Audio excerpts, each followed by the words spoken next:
I've been very impressed with what they've been able to accomplish. And it also looks like that the municipality of Hyattsville, of which I am a resident, looks pretty positive that they may start this doing this this summer. So that's very exciting. So we're looking for ways and exploring options and trying to understand what might help increase both recycling and food waste collection and efficiencies on that, and efficiencies in terms of cost for our solid waste process, as we're in the process of building a new cell in our landfill. So with that, Kristen, I'll leave it to you. So welcome, and I look forward to hearing what you have to say. Okay, perfect. Thank you so much. Can I share my screen? Hold on. Can we just ask everybody to mute their mics? Okay, and yes, just one sec. Let's see if I can share.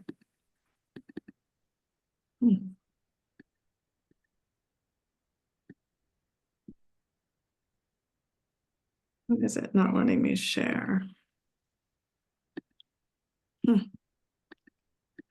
Kevin, do we have the slide deck? Can we put it up? Sorry. Okay.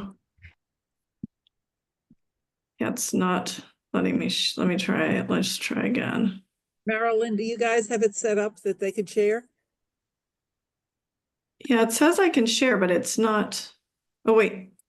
Did you do that or did I? You did that. I think Kevin did it. Okay, great. Okay. Well, thanks for having me so much. I appreciate it. I'm going to go through just a high level of what it is we do and talk to you about a way that we think could be an interim step. And then we can go for some questions. So my name is Kristen Brown. I've been in the waste industry for over 35 years, right about 35 years, so a long time.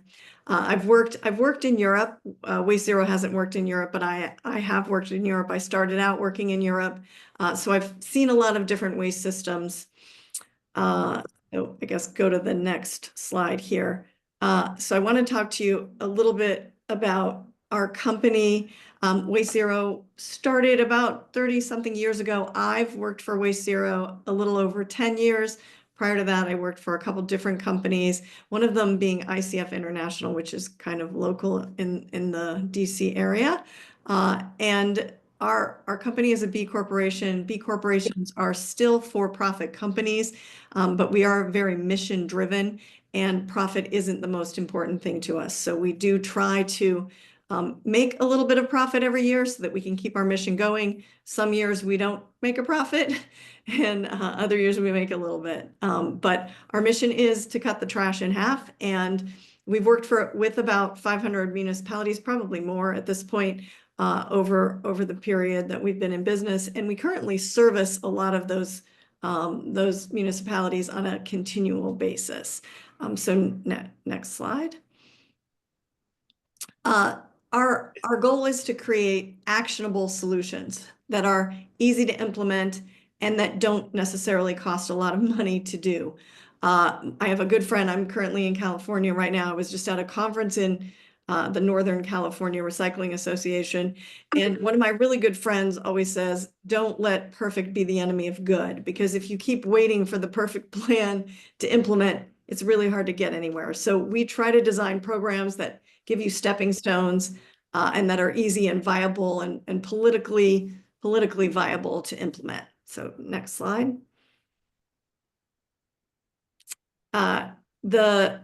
The waste stream hasn't changed much since I first got out of college. The average home was throwing away or the average person per capita residentially was throwing away about 900 pounds per year. That's per person per year. EPA gives out some numbers, but their numbers always include commercial. So this is when we really just look at residential disposal, around 900 pounds per capita. Over the past, 20, 35 years, we've reduced trash some. And if you think about that timeline, We've implemented curbside recycling. Before that, we didn't have that. Single stream recycling, for good or for bad, it's increased the level. We have a lot of extended producer responsibility. I work with a lot of states with bottle bills. We've done a lot of weighting of packaging. So we've done a lot of education, and we still haven't reduced trash by all that much. The EPA doesn't have an updated number, but we just recently finished a study for the state of Connecticut, and we found the average person was throwing away about 749 pounds per year. So not a lot of progress over this period of time. Again, I work all over the country, and this is about the average. Next slide. So what we'd like to do is look at how do you get to a program that really does reduce the trash, and that is unit-based pricing. So when you pay for what you use, you think twice about what you throw away. And all over the world, when unit-based pricing is in place, you throw away about 50% less than your neighbor if you don't have unit-based pricing. So that is truly a stepping stone towards zero waste. When you couple that with curbside food waste collection, which I know a lot of communities in PG have, then you're really getting closer to zero waste. But we know that it's hard to move from where we are today all the way into unit-based pricing programs. I'll talk a little bit next about why. But we also have a program that we think is a really good stepping stone to getting you there. So next slide. And we call that program Pay Your Way. So I'm going to talk about unit-based pricing, so we're all on the same page. And then I'm going to tell you a little bit about this stepping stone that we think could be a good step for PG County or counties in Maryland or cities and towns in Maryland where there's a trash fee in place. So next slide. The idea of unit-based pricing is thinking about waste more like a utility. So you paying for what you use specifically by the unit. Trash is generally covered either through the property taxes or through a fixed fee. I think Prince George's County has a mixture of both. Some of the cities and towns, it's embedded in the property taxes. And I think in parts of your county, it's a specific fee for the collection and disposal of the trash. Thinking about it as a fee is important to each person's behavior.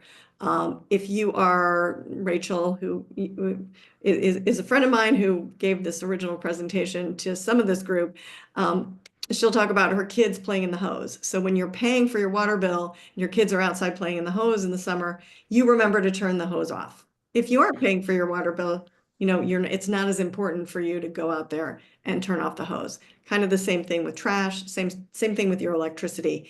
If you're leaving the house, you think about turning off your lights. If you weren't paying for it, if the whole neighborhood was paying together the same amount, you would not necessarily always be turning off your lights.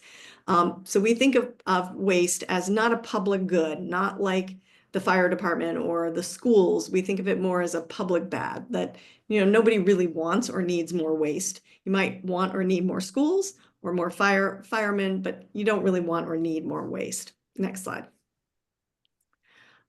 So when we look at the national, what's happening in a national national landscape, and again, for me having done this for 35 years, I was around when we had 6,000 active landfills, but today we only have just over 1,000 landfills. And it's the primary reason is as these landfills close, which you guys are probably really familiar with, you may open another cell, but eventually there's no more cell capacity to open.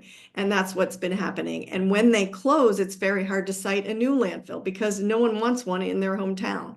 So it's become more and more difficult to add new landfills. There was a time when everyone felt waste to energy facilities were going to be the solution. So we have about 75 of those. We maybe started with about 85 and we're down to 75 now. All of those have a life, like a car. They can only go so long. So every incinerator in the US is 35 years or older, other than one in Florida, which was built in 2012. So other than that, all of the waste energy facilities in the US are very old. So there comes a point where the ownership, which is usually private equity or waste company, isn't going to throw good money after bad. And those facilities will start to close as well, as we've seen in New England. So our capacity continues to shrink, yet our waste is about the same. So next slide. This is just an older EPA slide, just looking at the recycling rate has plateaued. You probably have noticed it. You know, we kind of made our bump and now we're sort of in a plateau spot. So the next steps are reducing and reusing and composting. And yes, it's still about additional recycling, but we have to get over the hurdle and start thinking differently about our trash. Next slide. Just to give you a little bit of perspective, a lot of the work we do is in New England. Connecticut and Massachusetts are out of capacity. About 50% of the material generated in those states is shipped out of state. It goes to Virginia, Ohio, Pennsylvania, and Alabama, so all around Maryland. So the capacity issue in the Northeast is, they say by 2041, we'll have almost no capacity in New England. So all that will be left is that upstate New York capacity. So even more trash is expected to start coming down the East Coast. Next slide. Maryland, right now you landfill about 35% of your trash. You have waste to energy for the remainder. About 25% of it is exported out of state. So you also export out of state. In some cases, it's because there is, you know, it's competitive and it's cheaper to ship out of state. But in other instances, some landfills don't want the waste because they're saving that capacity for their own county or their own residents. So you are shipping out of state in Maryland as well, and that's just expected to continue to increase. So next slide.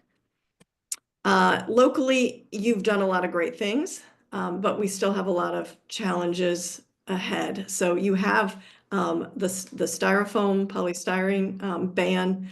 You have a lot of food scrap programs, which is really impressive. I think you have more than I've seen almost any place other than California. So that's great. So we feel like it's time for a next step, and we have some ideas on how that could work. So next slide.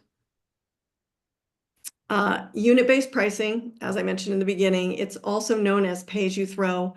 Some places call it SMART, save money, reduce trash. So you might have heard it by different names, but the concept of unit-based pricing is paying by the unit for what you use. Different units can work. You can pay by the bag, you can pay with a tag or a sticker, or you can pay by the cart size. But the concept is creating that unit and then paying for what you use for your individual household. It's done in 500 plus, probably closer to 1,000 municipalities across the US, true unit-based pricing, and it's also done all over the world. So some major cities have it in place. It's in place in Zurich, Switzerland, Seoul, Korea, etc. So next slide.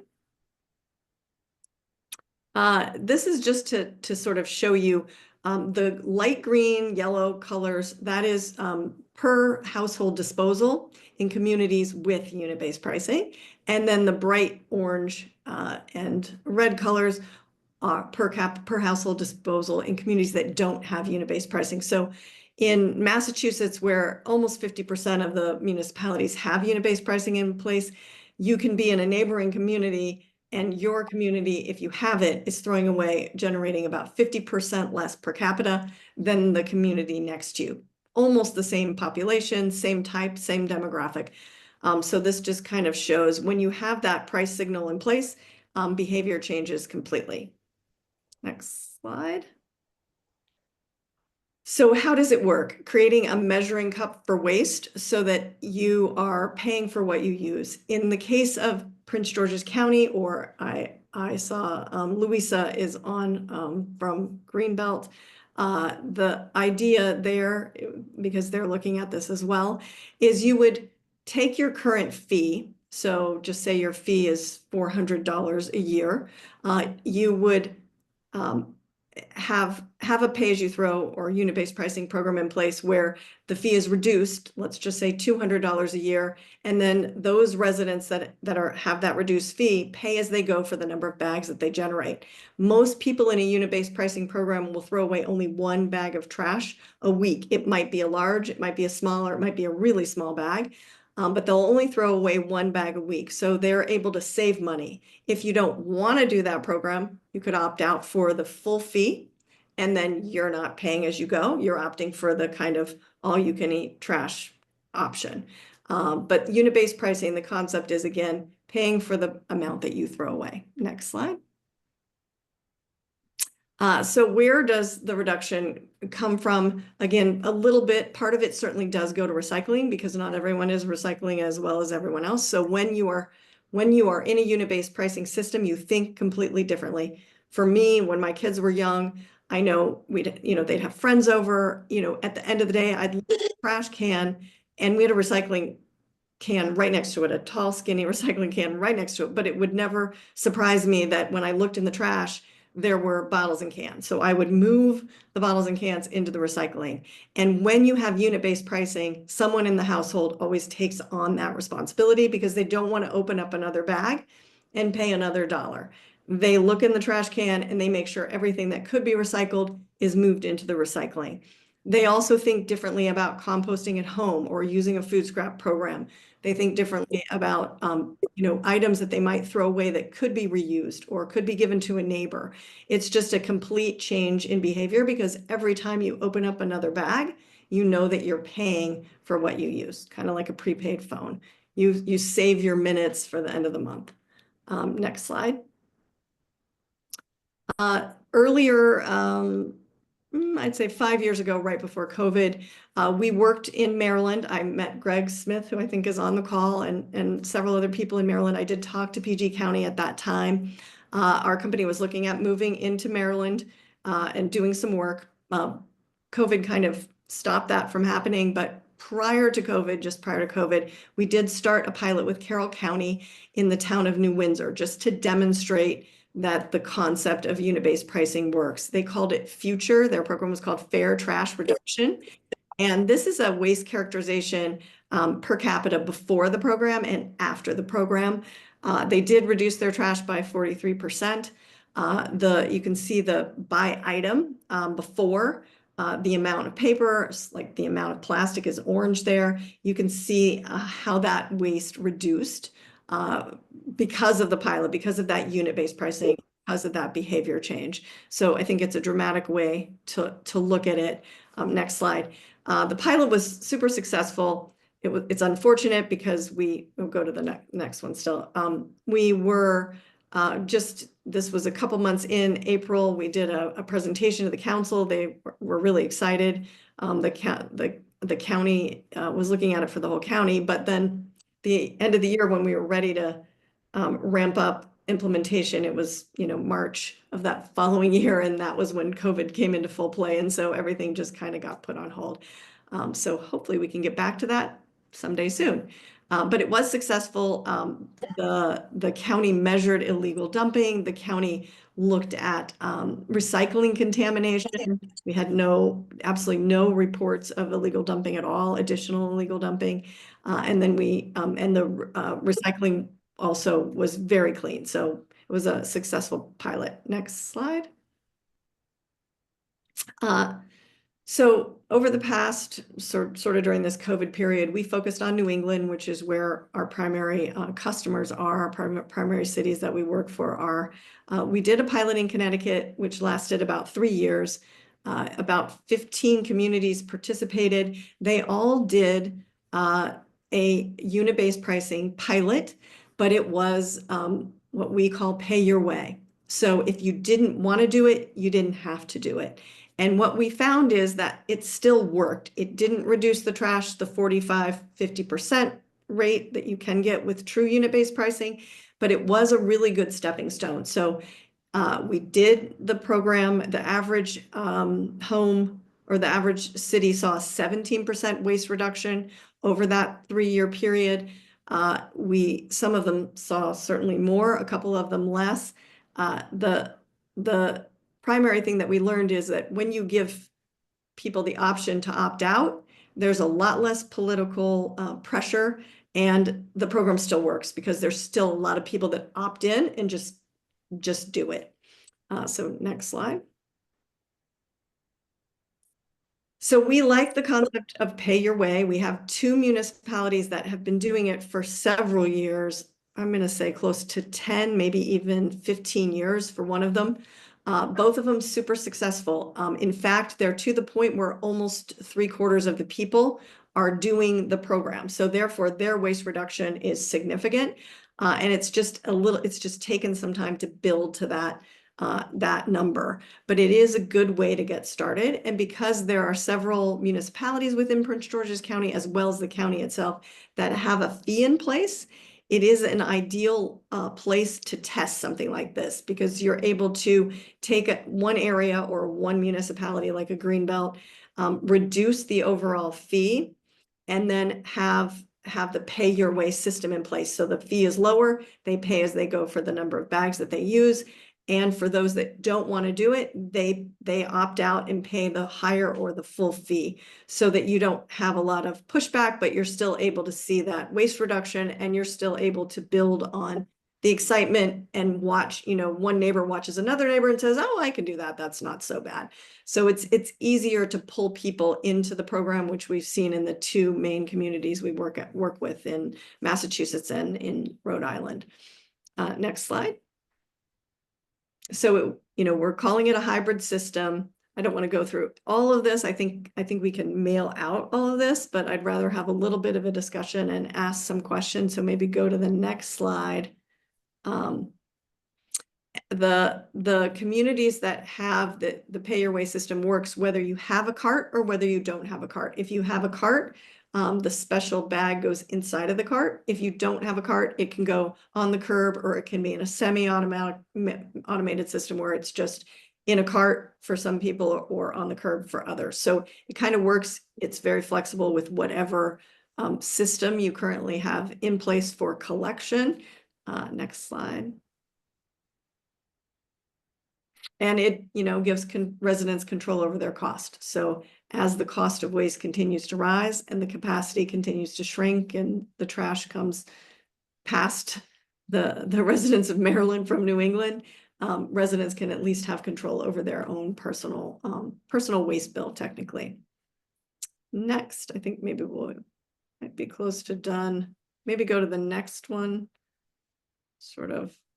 Yeah, so what we're interested in doing in Maryland is working with a couple of communities and piloting the concept with sort of like what we did back in 2019. No real cost for our services. We just would like to pilot it to demonstrate that it works. What we find in New England is when one community does something, then it's a little bit of a cluster effect. So the communities around them then see that that's a viable option, and they're more likely to buy into it. So we're interested in expanding down in Maryland, and sort of being partners with any communities that might be interested in trying a program like this. So we're happy to design the program, hold your hand through the process, but we'd love to pilot so we can demonstrate the results and see if we can't get more communities on board. I think that's maybe the last. Go to the next one. Yeah, in the pilot, we would work with all the logistics, and one more, I think, is the last slide. Yeah, logistics outreach, sort of help you go through the process, but without any fee to the county or to a town that would be interested in moving something like this forward. So that's, I think, it. Yeah. We can, yeah. Sort of helping with all these little things. Yeah, I won't go through it, but I'll pass it out. I just want to make sure we have time for discussion. So yeah, we could maybe just end on that one. Yeah, so want to take you from where you are today, which incidentally, I did look up some old numbers from 2018. I met with the county, and at the time you were around 700 pounds per capita. So the county really does fit in that orange bar. So it's likely that we can reduce. And I think Louisa, if she's still on from Greenbelt, they are at a little over 600 pounds per capita. So, so you're right in that range of the orange, and we think that we can help you get down to the range of green. Okay, terrific. thanks so much. So let's open the floor for questions, comments. Barbara? Lovely talk. Question. When you say the trash is now 750 pounds per resident per year, how much recycling and how much compost? So that is, what is their refuse weight? So the refuse waste is the 749. Oh, All I'm measuring, yep. Depending on where you are, recycling is X and food waste is X. But yeah, that's just what's remaining in the trash. So as we try to get closer to zero, what I find is the most important number is just how much is left. It's great if you've collected all the other stuff, but like how much further do you have to go? So that's the measuring block that we use here. okay. So the 749 is including all the compost and all of the. No, 749 is just what you are bringing to landfill or. Okay. So now my question is, are people throwing away more than they did in 1990? That is, are they, if you add in the recycling and the composting, have they gone up from 900 to 1,000 or 1,200 pounds or something? So total generation, it depends on how you do your measuring. In Maryland, you measure in an interesting way. So sometimes you add back in things to get your total generation. In California, for instance, they used to just measure waste and recycling. And if you had a yard waste program or something, you would have that in as your total generation. Now in California, you have to include for your yard waste program, and you have to estimate if you're not doing your yard waste program and they're private entities doing it, you have these estimates. So everyone measures it differently. I would say if I looked at the EPA site, we're probably not generating, maybe we're generating a little bit more, but again, it depends on what they were measuring at the time. Were they counting yard waste if you didn't have a yard waste program? Am I making sense? It's just. Yeah. No, you can't compare it if now you're adding yard waste into the compost. And so for me, it's always about what's left, because that's what you're paying for and that's what you need to sort out. Right. Yeah. And when you look go ahead. And then one other question. In any of these communities because I was involved when Prince George's was trying to push pay as you go years and years ago. And there was a big fear of there's so much illegal dumping, littering, that it would increase. Have you said in the one community in Carroll, it didn't. In other places around the country, have they found any increase in litter? Yeah, so pretty much everyone will tell you no. And if there was a tiny uptick, it goes away. The thing about it is the people that are dumping are generally people that are gonna dump. Just because you have to pay as you go doesn't necessarily make you a dumper. It doesn't make you go out and dump.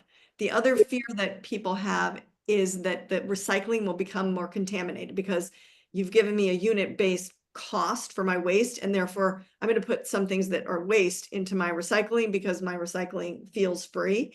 We also don't see that. And oddly enough, we tend to see cleaner recycling after one of these programs is implemented, a lot of times because the recycling contamination that we see today is sometimes wishful recycling. And when you have unit-based pricing in place and someone takes 5 minutes to read the directions, they realize that they shouldn't have been recycling the plastic film that they thought was plastic that should go in the recycling bin, if that makes sense. So you have, I think, more people on the good side than on the bad side. Cool. Great. That's great news. Thank you very much. Thanks, Barbara. Okay, Dave? Yeah, thank you very much for this presentation. This is really very interesting and helpful. I have two questions. You mentioned that there are 3 sizes of bags. How does that work, and how would you decide what bag is appropriate? And then the second question is, if we have bulk items that are going into the trash, let's say, for instance, a mattress or something else that's fairly large, how does that work? You can't put that in a bag. How's that measured or counted? Yes. So with size of bags, we usually say 3 bags are a good number for a community because some people might be single and they are great composters, you know, and they only need an 8-gallon bag, which is like a bag that fits under your sink. Another might be a family where they're, you know, making a little bit more trash, so a 13-gallon bag. And then some people have a bigger family or just can't get into the smaller bag, so a large bag. We tend to see that people will, like, the average is 13 gallons, so it's that tall kitchen bag. Average home uses about 1.1 bag per week over the course of the year. But you might have somebody who, you know, a bunch of family comes at the holidays, so they use a big bag. Or, you know, they're totally alone while everyone's away on vacation and they're using a small bag. So it gives you flexibility, so you don't have to pay for more than what you generate. As far as big items, it depends on the collection system that you have in place. If you have a system where you have certain bulky days, a lot of communities will just create a bulky sticker system so that you pay for your mattress perhaps online ahead of time. You could put it out. Most communities only do that once to 4 times a year, depending on if they have a bulk waste collection day. But if you have unit-based pricing, we usually do recommend that you also charge for bulky items. But it depends on your system. Thank you. Bill? Yes, as far as implementation goes, is this something then that the haulers are responsible for counting the bags of that? And if so, how does the homeowner reconcile those numbers to what they think they've put out? Or are they buying the bags and there's no worry about any of that in the implementation aspect of it? Yeah, so the way that it works is the supermarkets in the town or around the area of the program carry the bags.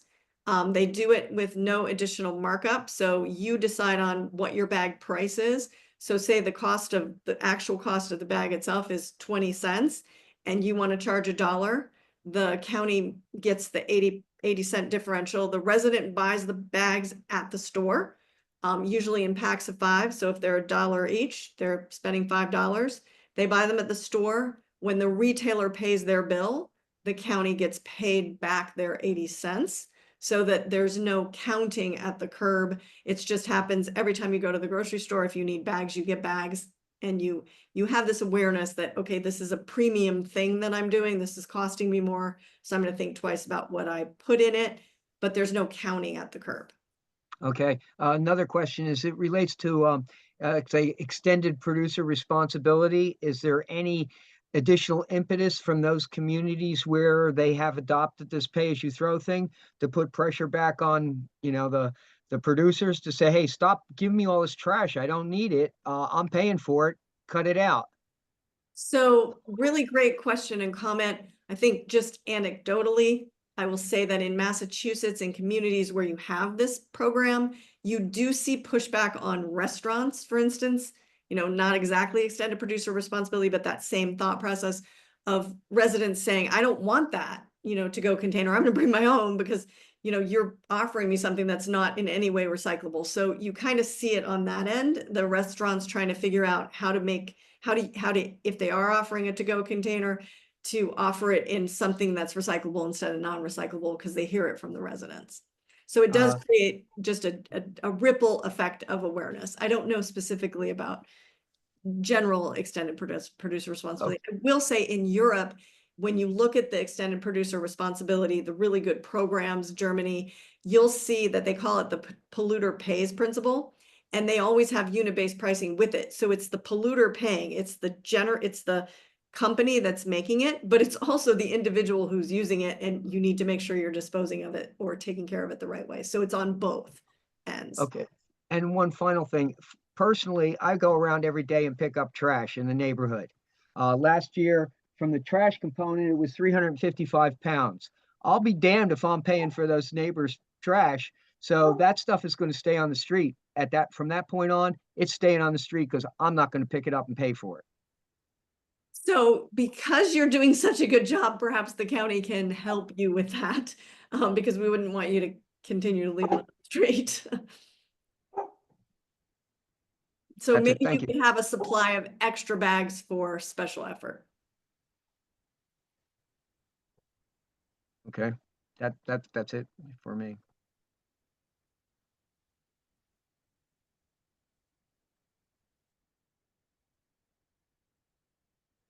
Hi, Kristen. This is Marilyn with Prince George's County. I'm interested in knowing if any of the jurisdictions that you've worked with increased, even if on a temporary basis during the initial phase of implementation, if they had any increased enforcement activities going on to ensure that, you know, the recycling placed out at curbside on collection day wasn't contaminated, and, you know, to provide additional education and outreach to residents if during that inspection enforcement period they found, you know, contamination or perhaps bags non pay as you throw or pay your way Right. UBP bags set out, but maybe, you know, inadvertently placed them a little bit too close to perhaps their next door neighbor's trash.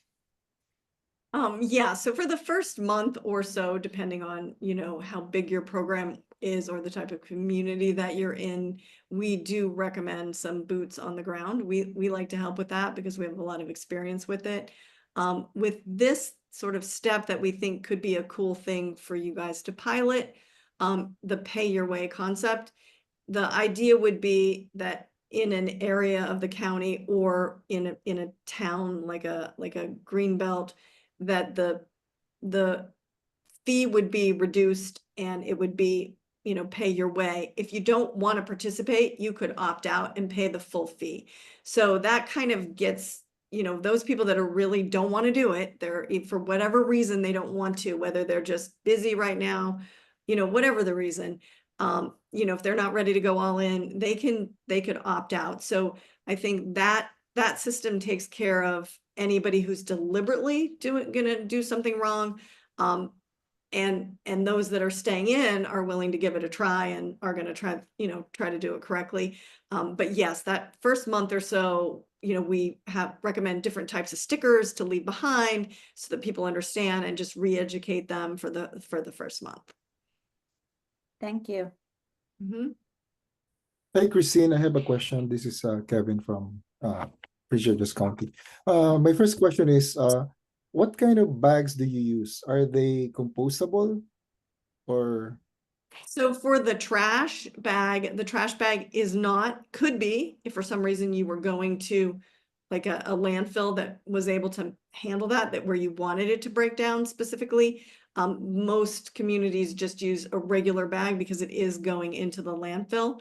One of the slides I had back, when you look at the waste characterization, even though the bag is plastic, you do reduce the overall plastic generation significantly. So you're using a plastic bag, but you're reducing, you know, more plastic than you're using for the system. Okay. My second question is, has the system been piloted at multi-story, multi-family dwellings? There are a few places that do multi-story, multi-family. Malden, Massachusetts is one of them. Yeah, so it can work in different environments. It requires different type of enforcement, but it is a possibility. Thank you. Chuck, sorry, go ahead. Nancy and commissioners, I got a question about what is the impact of this on the tipping fees? How much revenue, if any, is lost? And then what's that impact on the overall operation of the landfill? So if that's for me, we would, Yeah. you would want to price this so that you have no, your revenue is lowered only by the amount that you're throwing away, the lowered amount, you know, of volume. So you're sending less to the landfill there, therefore you're paying less in tipping fees. I don't know how it works for you because you own your landfill, so I'm not sure how that, if you're charged the haulers the tipping fees or how that works, but you will get the revenue you need to cover the cost of what is actually being thrown away.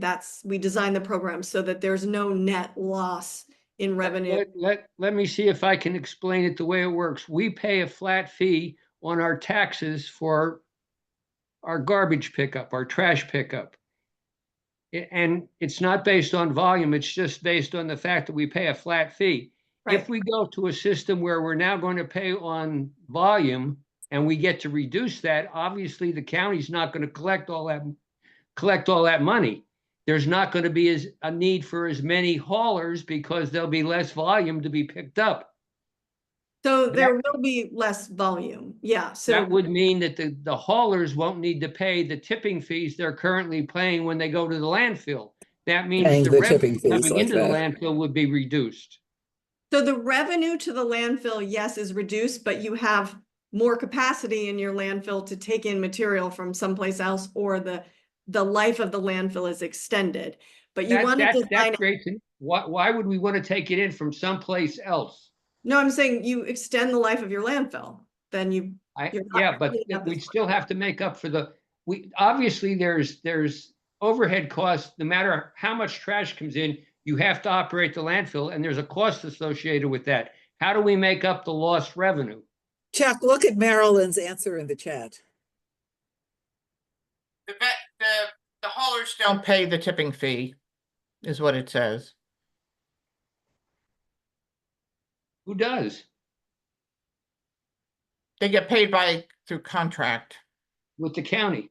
Yes, which would mean a Which comes out of reduction our in tax costs dollars. and Yeah, expenses. which comes out of our Yeah. tax dollars. No, and I mean, But clearly, those contracts are based on the amount of volume that they're taking into the landfill, I assume. yeah, I mean, an analysis would have to be conducted, but the tipping fee, we went tip fee neutral.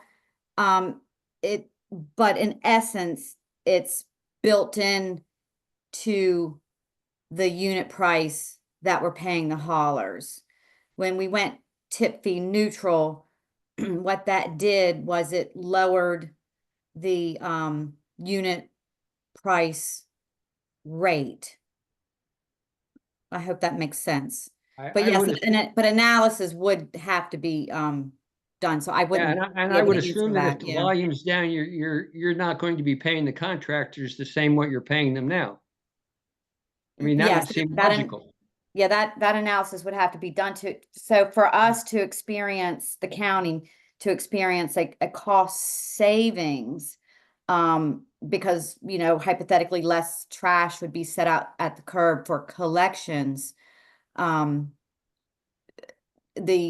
The contract would have to be, you know, the analysis would have to be performed and the contract would have to be, I'm thinking, rewritten or redrafted, or an amendment to the existing contract, because the trucks wouldn't pack out as quickly as they do now. So they would be able to go farther on their routes before having to make a trip to the landfill to tip their load. So the haulers would be experiencing a cost savings, which then the county that would be the negotiation to pass some of that cost savings to the county. Right. Thank you. Okay, Greg, you had your hand up. Yeah, thanks. I don't know how that. I think there are a bunch of variables that come into play. Your recycling rates will go up. That's been seen in these jurisdictions. That's what Waste Zero has documented. Composting rates will go up. Either one of those operations costs less per ton than landfilling in general. So as Marilyn said, there would need to be a solid analysis done on looking at different scenarios to see how it costs out. And it may be that the base system's benefit charge gets tweaked to make sure that there's stability in the system while you're able to realize the benefits. None of the questions I've heard here tonight are questions that are new to Kristen. They're not new to me. We talked to a bunch of communities, including in Frederick, about this. Do people dump more? Do you see contamination in recycling? Is it somehow regressive? And if thousands of communities are using this, they're figuring this out. And Prince George's County can figure it out and be a leader in this area too. We face the same laws of physics and finance here as all the other communities. Thanks. Okay, thanks, Greg. Barbara, go ahead. Right. Question. So in Pay Your Way, do the folks who don't opt in to the pay-as-you-throw system continue to use their old trash toters like they have been up till now? Yes. Yeah. In fact, everybody would use the same trash toter, but they don't have to buy the special bag. They would be opting out and paying the higher fee for kind of like the all-you-can-eat buffet at the Okay, buffet. so Yeah. then it seems incumbent on the trash haulers to keep a record of which houses are allowed to put out enormous amounts and which have to use the fancy bags. And do you have trouble with the haulers who here can't figure out how to not turn on private property, can't figure out a lot of stuff? Do you have trouble with them being able to keep records of this house does, this doesn't, this does? So there's different ways to do it. We can do it with RFID chips. There's different mechanical systems. But I will say I've ridden with a lot of a lot of trash guys, ridden a lot of trash trucks.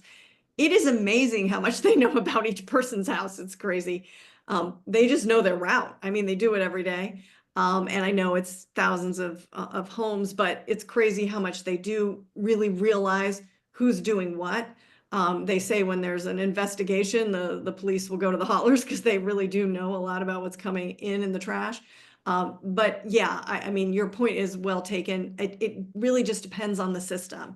For me, I wanted to introduce the concept to see if it's something that you like and then dive into exactly what system you have currently. So there's different technology that could work within an existing truck or camera system that may already be on a hauler truck. You could have RFID chips that are already in your carts. This was kind of an introduction, so I'm not sure exactly how it works in PG and in the different. We don't have either of those. Yeah, pardon? We don't have either of those. You don't have any kind of mechanical, yeah. Yeah, So, our recycling carts are chipped, but not all trash carts are chipped.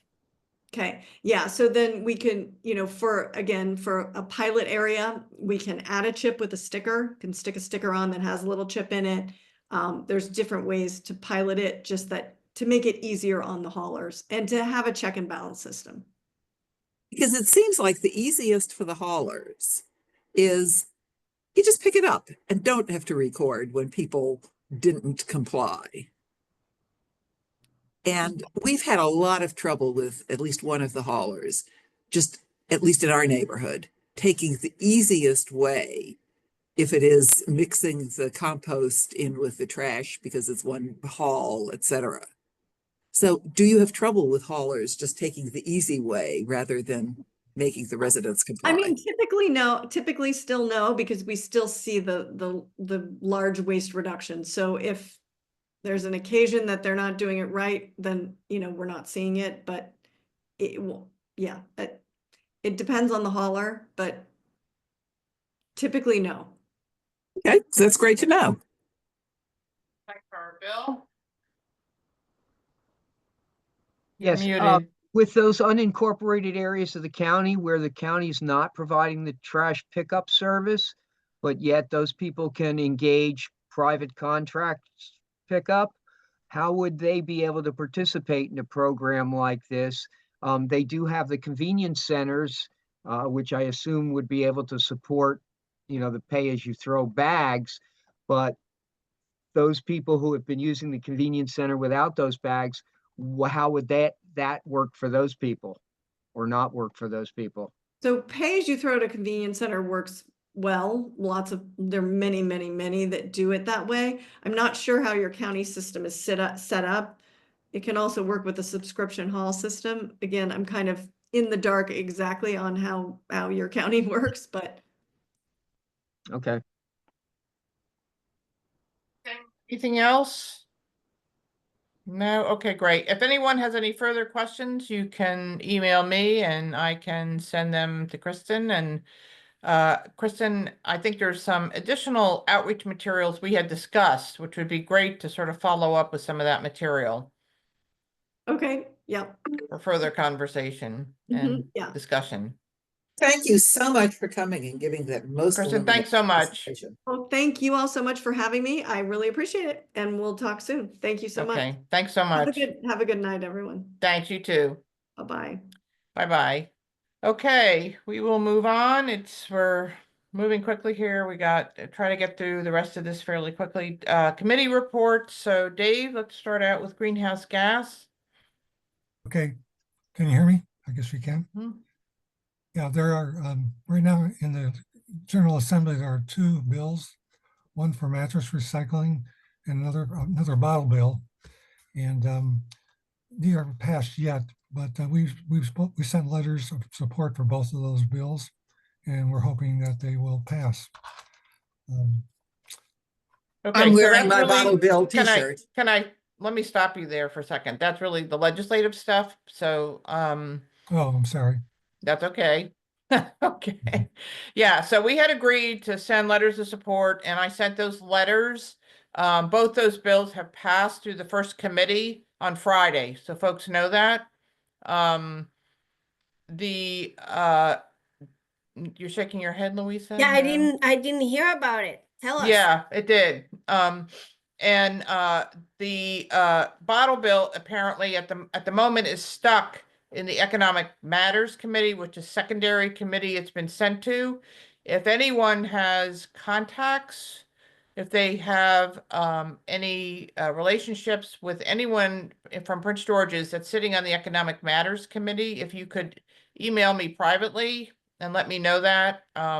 We're trying to approach some of these people. I did on Saturday send an additional note and made some calls and sent some material out, especially since several of the people I know. But I did send it to all the Prince George's folks on that on the Economic Matters Committee.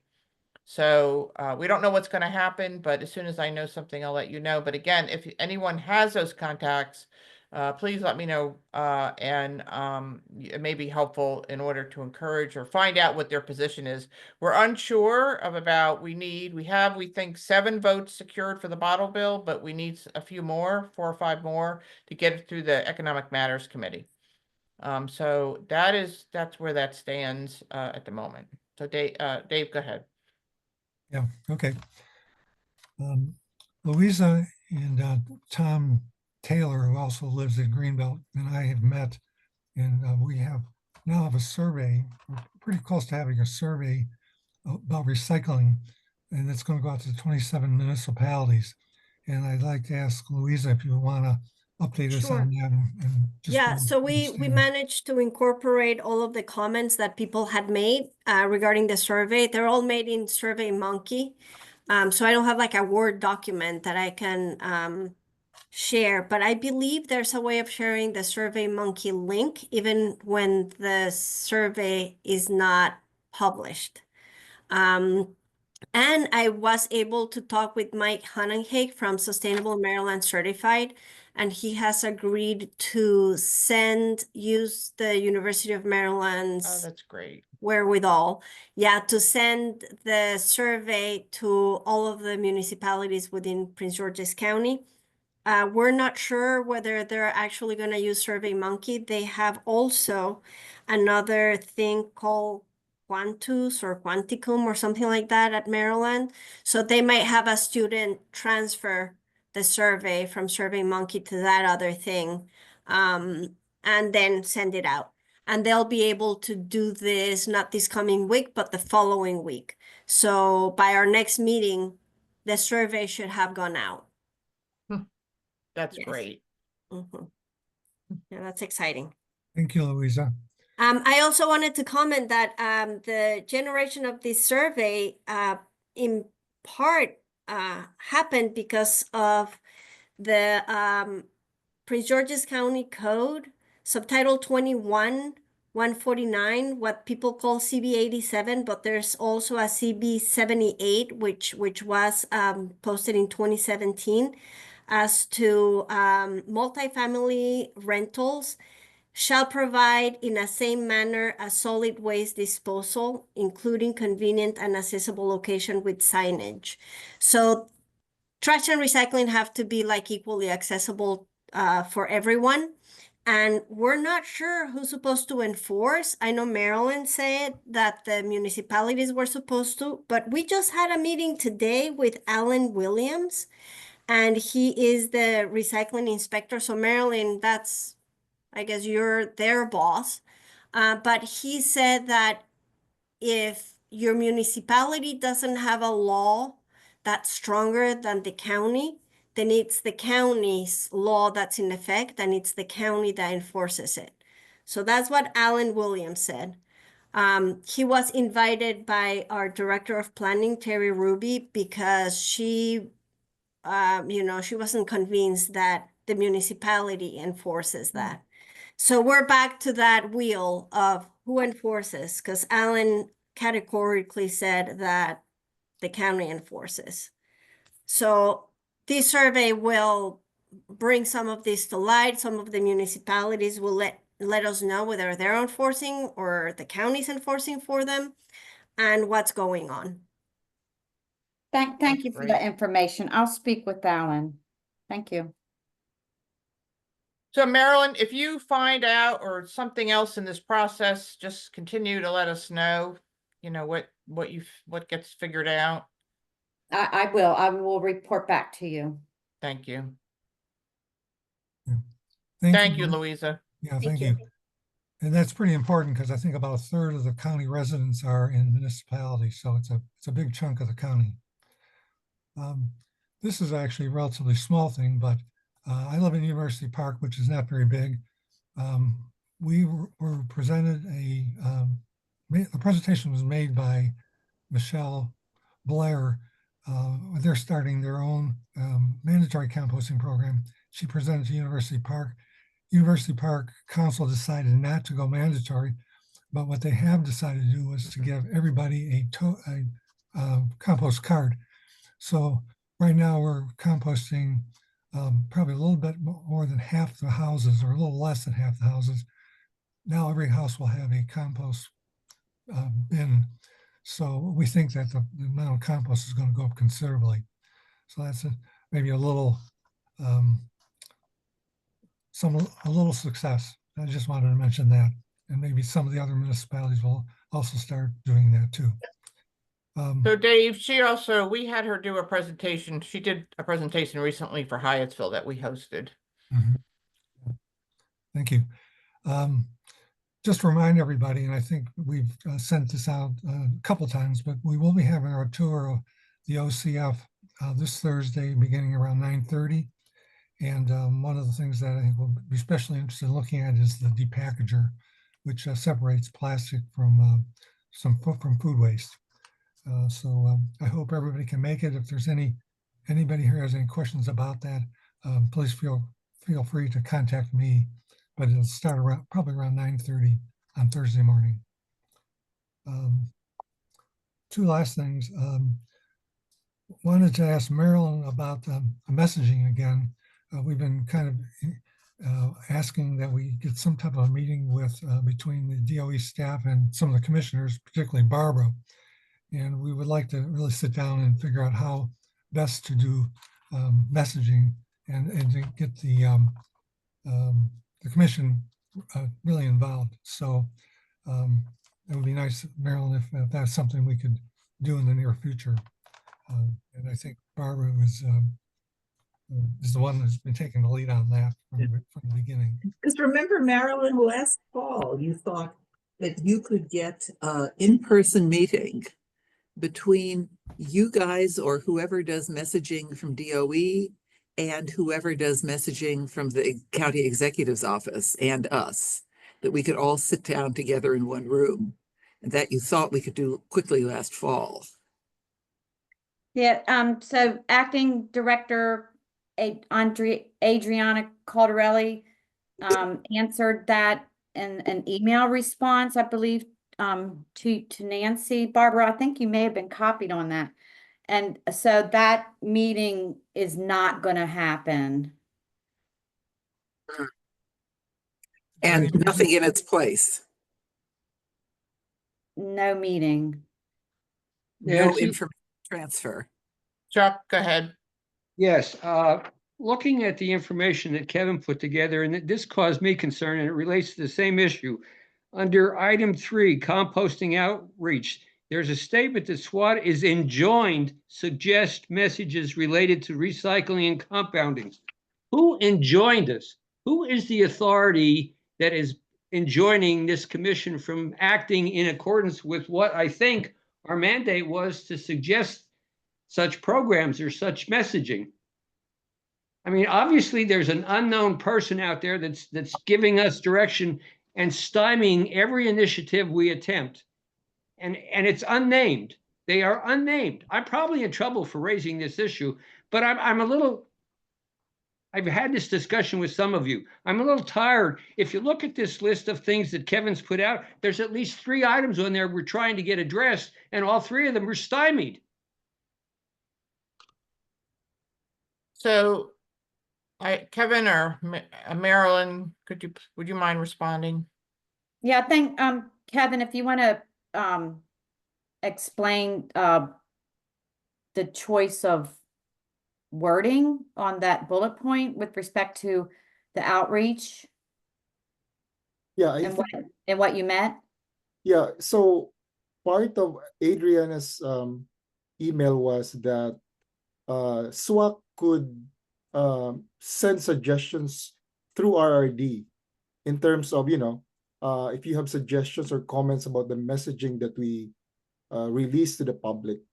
So in short, we are encouraging you members to, come up with recommendations and suggestions to improve our messaging. So that was the thought of that. That's completely contrary to what the statement says. It says we're enjoined. Enjoined means we can't do it. I think that's not what they meant. I think they thought the opposite. That's my guess. Is that correct, Kevin? Yeah, so we're encouraging you to come up Can with. you clarify that in writing? Yeah, please? I'm looking at the definition. It says to instruct or urge someone to do something. The code enjoined members to trade fairly. So it's to encourage something. To do Oh. something. So I think there's a level of frustration of getting mixed messages and then having an opportunity to figure out a way forward and then being told, no, now we can't do that. So So Nancy, I'll try to explain.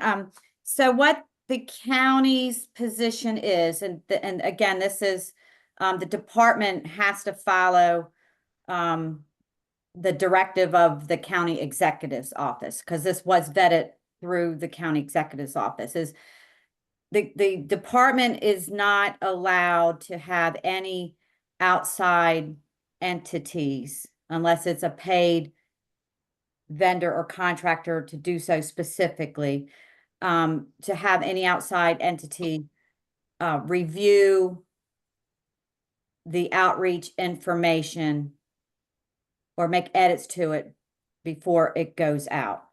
And who decided this? That's from the county executive's office. Wow. However, what we are being informed we can do, and this is what Kevin is trying to convey, is that we are allowed and permitted to receive your suggested language and input. Like, for instance, let's say hypothetically we inform SWAC that next month we are going to be sending out we're going to have outreach, postcard mailer go out on, concerning the food scrap composting, the PG compost program. SWAC could provide us, Kevin and I, some suggested or recommended language to include in that outreach material. And we will most definitely transmit that to our internal department's communications team for consideration and utilizing your recommended language to be used in that outreach material. They may use it, they may use part of it or tweak it. They might not use any of it, but let's hypothetically say they do use some of it or all of it. they still would then, prepare the outreach. It still gets vetted through the county executive's office. But at that point, it's not gonna, there will be no one's gonna be able to discern, who drafted exactly what sentences or statements within that outreach. I hope that makes sense. And then it goes up, gets vetted for approval. Typically, the county executive's office, their communication teams will typically provide edits to the information that our department's communication teams writes. And then, that edit takes place, and then they send it back and give us the final, our communications team, the final version that is approved to be released to the public. I hope that explains it. Chuck, you have your hand up. Yes, can we, you sent out the budget and we looked at or at least I looked at the budget. There's a specific reference on page 154 of the budget under Department of Environment, relates to community engagement and beautification. And it seems like that would be the perfect location to include some specific language about, some of our activities, recycling and repurposing, and educating the public on why it's important to do that. And that's completely dropped. We keep hearing that it's their responsibility to do the printed material. Why not include that in the budget narratives so that they clearly understand it's within their parameter and required to be done? And again, it's specifically look at community engagement and beautification on page 154 of the budget, under the environmental section. Dave? Yeah, I just have a comment in terms of when SWAC gets involved. And Marilyn, I'm not saying that you come up with some kind of a final product and then it goes back through SWAC and then we make changes. I'm saying at the front of the process, which is what you're saying, I think the only difference is, and I think you probably understand this, oftentimes it's good to have a meeting in person versus just something that's going back and forth either in email or in some way. We're asking for just a meeting where some SWAC people can be in there talking with your staff. I think it always works better and it's more productive. And may I follow up on that? Go ahead, Barbara. Marilyn very nicely suggested that if DOE would tell SWAC when a mailing is going to go out next month on composting, that we could give suggestions. As far as I know, they've never told us, they've never given us a heads up. So if you guys would do that, that would be wonderful.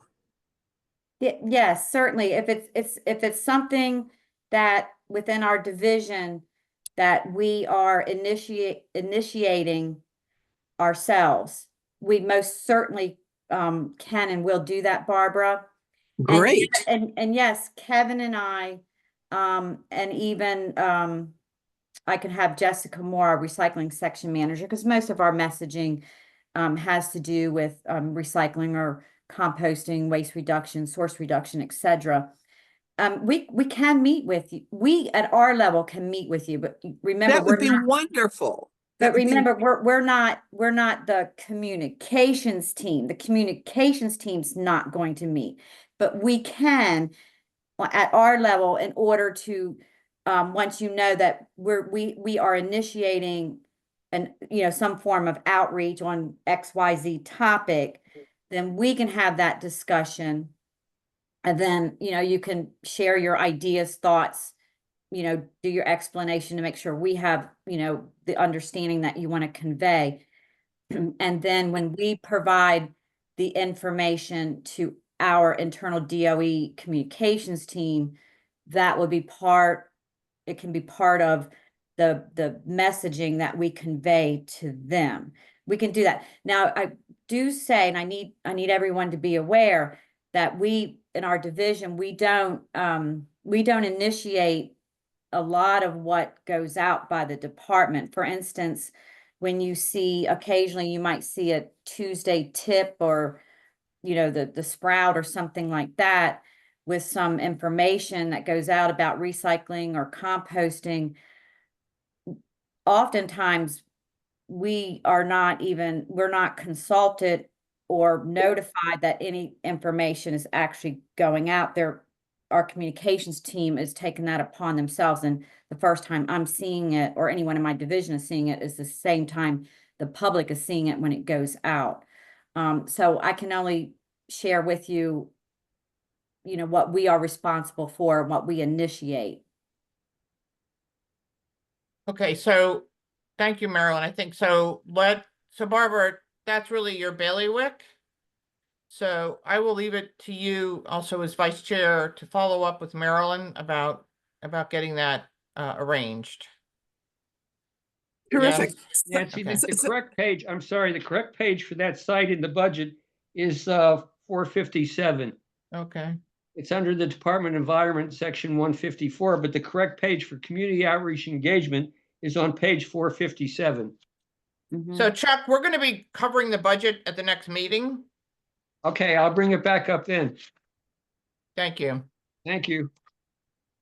Okay. Okay, so Marilyn, let me get it straight.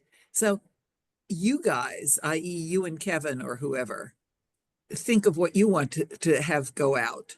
Then you tell some mystical people in DOE who are the communications team, and they decide what gets forwarded to the communications team in the executives branch, in the county executive's office, which then makes a final decision or rewrite on what goes out. Yeah, so for public information that's being initiated or, requested by the Resource Recovery Division, what we do is we will provide, of course, the explanation of what we're trying to convey. And then generally what we do is we provide like the bullet points, the text of the messaging that we want conveyed. And that goes to our communications team within the department, who is now part of this new division that Chuck is talking about that's called Community Engagement and Beautification. And within the communications team, they are the experts who actually do the drafting of the messaging that's going to go out publicly. And then they have to vet that version of what they draft based on the information we provided to them, to the county executive's office for final edit and approval. Is that clear? Barbara? Depressing, but clear. It seems like it just added yet Okay. another Yeah, level of, a lot of steps. yeah.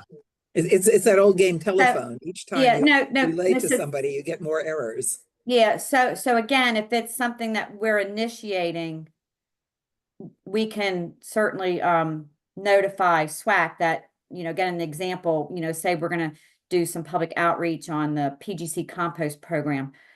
Kevin can inform SWAC. We can meet within the division with SWAC about that to get your input, SWAC's input into the messaging that should be included in that public outreach. And what we can do in the division is then incorporate that in the information that we provide to our DOE communications team. Okay. I mean, that's better than nothing. Okay, all right. So Dave, we'll go back to finish your report. Anything else? Yeah, just one last thing. The commission has gotten, just I think the last week or two, the GCCS design plan for 2624. I guess it's still in the draft stage. It hasn't been finally approved. Going through that, I'm no expert in this area, and I have lots of questions, and I'm sure some of the other commissioners do as well if they are looking at this 104-page plan. I'm wondering if we could get a meeting with the CSC or SCS engineers, and they could sit down and kind of explain it and answer our questions. And if we could we get a meeting, Marilyn, soon on something like that? I'm sorry, David. I'm not sure Oh. I completely heard you. I heard you say a meeting with SCS engineers, but I'm sorry. What? Okay, so what are you talking let me about? let me step in for a second. Yeah, he's referring to that I put in a FOIA request to the state. The state has provided access to the area cell C plans, which are complete, except the process of the actual gas collection system is still being dealt with. So, but the other plans are available. We've had trying to get folks on a commission who are interested in helping to look at those plans and ask questions. So Dave is asking if it's possible to have an engineer from the company from, I think it's SES, come and speak and answer some questions that commissioners may have about that. That make more sense? Just for your information, I still haven't been able to fully access that file. It doesn't recognize my email. And Okay, Chuck. I sent you a screenshot. Okay, you're gonna have to, we can talk about this offline, but you're gonna have Okay, to get that's some, fine. I just want you to be aware it's still a problem. okay, Thank you have you. to get some technical assistance with that. Yeah, Okay. Okay, Marilyn, sorry, go Um, ahead.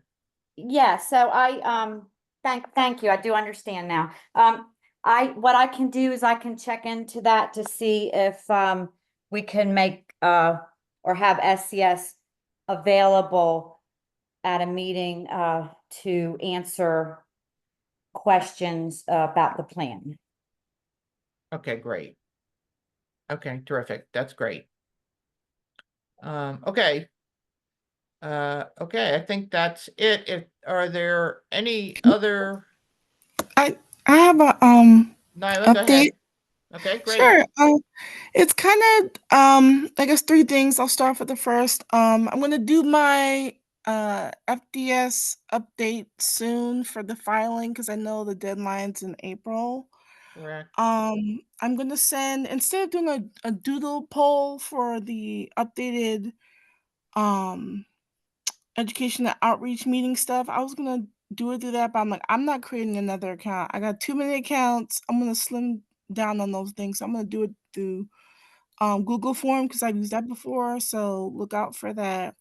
And then my account creation for the SWAC drive. I don't have that, and I've emailed twice to Mr. Kevin about that in January and February and haven't heard back. So I don't know how anyone else is able to be having a account to, upload documents and things like that, but I haven't been able to get access now on how to do that. Kevin, That's it. can you help with that? Yeah, sure. Okay, I appreciate that. Okay, no, Kevin will help. We'll follow up with you, okay? Okay, cool. Thank you. Okay, terrific. Okay, all right, Kevin, I don't like to go past the 7:30. We've got a few minutes. It's a very short report, so.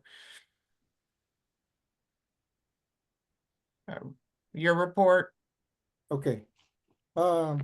Very quick. So area C is on track. There are no anticipated impediments as to the project not completed in October. So the project's on track, in short. Landfill gas RFP, we were updated by MES that they're in the process of finalizing the recommendations this week to be submitted to the county for decision. They're going to be MES is going to be sending recommendations to resource recovery this week. Yeah, I think, yeah, based on the update from them this morning. I mean, this is a decision on which applicants to accept. They came up with a short list. So they're going to submit their short list to the county and the county will decide. And do you have a timeline on that decision process, Kevin? Or Marilyn? don't Roughly? I do not. Yeah. Kevin, did you hear of a timeline? No, there was no mention of a timeline, except that they will submit the short list to the county. Okay. But we will keep you posted. Yeah. Okay. Dave has reminded you about the tour on Thursday, March 20 from 9:30 a.m. So see you there. Some important events we have lined up for April, we have the community partners meeting on April 2. There's a shredding event on April 5, and then we have the annual March of Madness giveaway event on April 19. And there's another e-waste event on April 26. There was one held on March 15, and we recorded 580 cars during the event. That's all, Nancy. Okay, great. All right. Any other announcements from anybody? Okay, I will be back in touch to follow up on some of trying to organize some of the tasks that we have as our goals. So I will be in touch with that hopefully before the next meeting. And if anyone has further thoughts or comments or concerns or questions for Kristen, go ahead and email me. I may or may not see you on Thursday, but have a good tour. It'd be real interesting. Okay, everybody. I think that's it. Okay, have a good Thank you evening. so much. I Okay, appreciate thank the you. help. Thanks, Thank you. everybody.